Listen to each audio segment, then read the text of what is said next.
හොඳයි. අද අපි මේ විශ්ලේෂණයෙන් කතා කරන්න යන්නේ සමහර විට මනුෂ්‍ය වර්ගයා මුහුණ දෙන බීසුණුම තර්ජනය ගැන වෙන්න පුළුවන්. ඒ තමයි න්‍යෂ්ටික යුද්ධයක්. පිපිරීම් සිද්ධ වුණාට පස්සේ ඇත්තටම මේ ලෝකෙට මොකද වෙන්නේ? අපි මේ ගැන ටිකක් ගැඹුරටම බලමු. මේක හුදෙක් එක සිදුවීමක් විතරක් නෙවෙයි.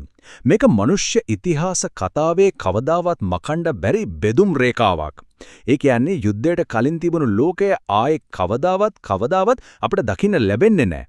ඕ ක්ෂණිකව සිද්ධ වෙන පිපිරීම් ඒ ගිනිජාලා ඇත්තරම බිහිසුණුයි. ඒක ගැන කිසිම තර්කයක් නැහැ. මිලියන ගණනක් මිනිස්සු එක මොහොතින් නැති වෙලා යාවි. ඒත් ශිෂ්ටාචාරය ඇත්තටම අවසන් කරන මනුෂ්‍ය වර්ගයට නැවත නැගිටින්න බැරි වෙන්නම දෙන පාර වදින්නේ ඊට පස්සේ. ඒ අලුගොඩවල් අස්සෙන් තමයි නියම ව්‍යසනය පටන් ගන්නෙ. ඔන්න ඕක තමයි නියම තර්ජනය. විද්‍යාඥයින් මේකට කියන්නේ න්‍යෂ්ටික ශීත කාලය, එහෙමත් නැත්නම් නියුක්ලියර් වින්ටර් කියලා. මේක තමයි බිලියන ගණනක් මිනිස්සුන්ගේ මරණයටත් අපි දන්න මේ සමස්ත ශිෂ්ටාචාරයේම බිඳ වැටීමටත් හේතු වෙන්නේ. ඉතින් කොහොමද මේ මහා ගින්නකින් අයිස් යුගයක් වගේ දෙයක් හැදෙන්නේ? මේක ඇත්තටම හිතාගන්නත් අමාරු. ඒ වගේම බිහිසුණු ක්‍රියාවලියක්. අපි බලමු මේක හරියටම සිද්ධ වෙන විදිහ. මේ ක්‍රියාවලිය ඇත්තටම අදාහ ගන්නත් බෑ. න්‍යෂ්ටික පිපිරීමකදී ඇතිවෙන අති විශාල තාපය නිසා සාමාන්‍ය ගින්නක් වගේ නෙවෙයි යෝධ ගිනිකුණාටු ඇති වෙනවා. මේ ගිනිකුණාටු කොච්චර ප්‍රබලද කියනවනම් ඒවයින් හැදෙන විශේෂ වලාකුළු జాතියක්. ඒ කියන්නේ පයරොකියුමුලොනිම්බස් වලාකුළු දැලිටොන් මිලියන ගණනක් සෝපානයක් වගේ වායුගෝලයේ ඉහළම තට්ටුවටම උස්සලගෙන යනවා. මෙන්න මේක තමයි තීරණාත්මකම කාරණය. මේ දැලි ටික ඉහළට යන්නේ අපේ කාලගුණික සිදුවීම්, ඒ කියන්නේ වලාකුළු, වැස්ස වගේ දේවල් සිද්ධ වෙන මට්ටමටත් වඩා උඩට, ස්ට්‍රැටොස්ෆියර් එකට. එතන මේ දැලි සෝදලා අයින් කරන්න කිසිම ක්‍රමයක් නැහැ.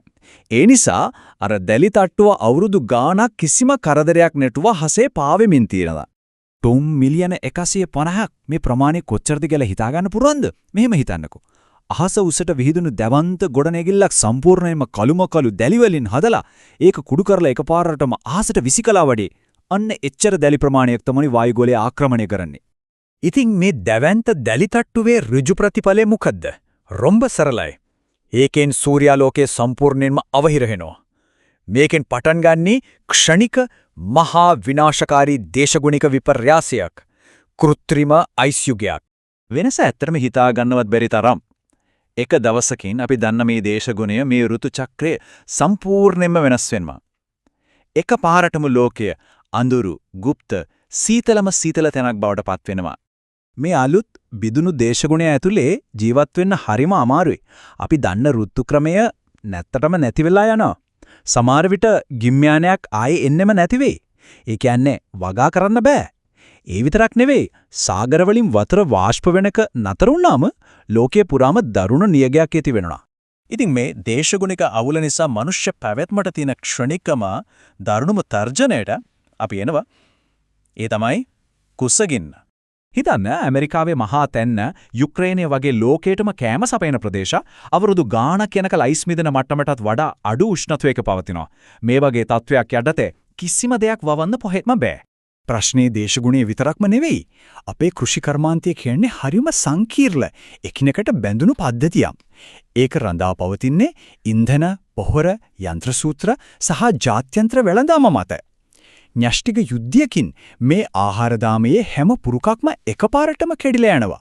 දැන් අපි බලමු විවිධ මට්ටමේ න්‍යෂ්ටික ගැටුම් වලින් සිදුවිය හැකි මරණ සංඛ්‍යාව ගැන.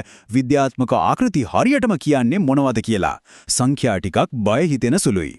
මේ සංඛ්‍යා ලේඛන වලින් පැහැදිලිවම පේනවා නියම මිනිමරුවා වෙන්නේ පිපිරිම් නෙවෙයි කුසගින්න කියලා. බලන්න ඉන්දියාව සහ පාකිස්තානය අතර වෙන සාපේක්ෂව කුඩා යුද්ධයකින් පවා කුසගින්නෙන් මිලියන 250ක් මිය යන්න පුරුවා. මහා පරිමාණ යුද්ධයකදී ඒ ගණන බිලියන 5 ඉක්මවනවා. මේ එකම එක සංඛ්‍යාවෙන් කෘෂි කර්මාන්තයේ සම්පූර්ණ බිඳ වැටීම තේරුම් ගන්න පුළුවන්. ලෝකයේ ආහාර නිෂ්පාදනයෙන් 90%ක්ම නතර වෙනවා. ඒ කියන්නේ ආහාර 10න් 9ක්ම නැති වෙලා යනවා. මේක හරියම ප්‍රබල උපමාවක්. ඩයිනෝසරයන් වඳ වුණේ උල්කාපාතයක් වැදිලා. මේක ඊට සමානයි. හැබැයි වෙනසකට තියෙන්නේ මේ උල්කාපාතය අපිම අපේ ඔළුව වලට දාගන්න එක. ස්වභාවික ව්‍යසනයක් නෙවෙයි. අපි විසින්ම අපේ වඳවීම තෝරගැනීමක්. ඉතින් ගොඩක් දෙනෙක්ට එන ප්‍රශ්නයක් තමයි මේ මහා ව්‍යසනයෙන් බේරෙන්න පුළුවන් තැනක් මේ ලෝකේ කොහේවත්ම නැද්ද කියන එක. අපි බලමු ඒ ගැන. මේ ප්‍රශ්නෙට පිළිතුර ඇත්තදම හරිම කනගාටුදායකයි. කොහොම හරි දිවිගලවා ගන්නා ස්වල්ප දෙනාට පවා මුහුණ දෙන්න වෙන්නේ හිතාගන්නවත් බැරි අභියෝග රැසකට. හරි. සමහරු හිතනවා දකුණු අර්ධගෝලයේ ඕස්ට්‍රේලියාව නවසීලන්තය වගේ රටවලට න්‍යෂ්ටික ශීතකාලයේ බලපෑම ටිකක් අඩු වෙන්න පුළුවන් කියලා. ඒක ඇත්ත වෙන්නත් පුරුවන්. නමුත් ප්‍රශ්නේ තියෙන්නේ කුසගින්නේ ඉන්න උතුරු අර්ධගෝලයේ මිනිස්සු මොකද කරන්නේ? ඔවුන් ඒ ඉතිරි වෙලා තියෙන සම්පත් ටික හොයාගෙන දකුණට එනවා. එතකොට වෙන්නේ සම්පත් වෙනුවෙන් දරුණු යුද්ධ ඇති වෙන එක. අවසානයේදී කොහෙවත් සාමයක් ඉතිරි වෙන්නේ නැහැ. හොඳයි. අපි මේ විශ්ලේෂණය අවසන් කරන්නේ මනුෂ්‍ය ශිෂ්ටාචාරයේ අවසාන ප්‍රතිඵලය ගැන මෙනෙහි කරමින්. අවසානයේදී ඉතිරි වෙන්නේ විසිරුණු කුඩා මිනිස් කණ්ඩායම් කිහිපයක් විතරයි. ඕන් ජීවත් වෙන්නේ පූර්ව කාර්මික පශ්චාත් ව්‍යසනකාරී යථාර්ථයක. අපි මේ ගොඩනැගපු හැමදේම මේ දැනුව මේ තාක්ෂණය හැමදේම නැති වෙලා යනවා.